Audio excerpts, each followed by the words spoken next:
माझ्या आसपास सगळं ठीक आहे. तरीही मला एकटं वाटतं. कोणालाही बोलू वाटत नाही. एकाकी राहण्याची इच्छा होते. तेही इंटरेस्ट किंवा मजा वाटत नाही. सगळं ठीक आहे, तर मग मला असं का वाटतं? This is doctor Mona and welcome to doctor Mona's talks. हे डिप्रेशन असू शकतं.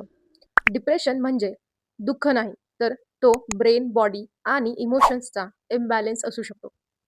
कधी-कधी सगळे सोबत असूनही एकटं वाटतं, काहीच करावसं वाटत नाही, एनर्जेटिक वाटत नाही, लो फील होतं, सारखी-सारखी झोप लागते. पण झोपूनही झोप पूर्ण होत नाही. आतून एकटं आणि बाहेरून सगळं नॉर्मल वाटतं.